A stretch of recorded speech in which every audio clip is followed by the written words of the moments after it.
मी आता खंडाळीतून निघालेली आहे. हे खंडाळी आहे बघा, गाडीमध्ये आहेत. मी, बाबूराज सगळे निघालेले आहेत. हे खंडाळी आहे. तर खंडाळी गाव बघा कसं वाटतंय तुम्हाला. खंडाळीचा रस्ता आहे, रोड वगैरे. हे ढाळेगावचं तळं, ढाळेगाव इथे पोहोचलेले आहेत. ढाळेगावचा हा तळा आहे मोठा.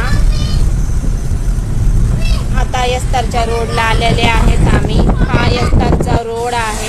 यस्तारची बस गेलेली आहे. आता सकाळची बस जाते यस्तारची. हे यस्तारची टाकी बघा पाण्याची. यस्तार इथे पोहोचायला 2च मिनिटं राहिले. तर हा यस्तारचे झाडं वगैरे, चिंचचे, नारळाचे. यस्तारमध्ये आता आम्ही पोहोचणारच आहेत. यस्तारमध्ये आम्ही आलात खंडाळी येथून. आता आम्ही यस्तारच्या घरी आलेले आहे. ते माझं घर आहे. पोहोचलात यस्तारला.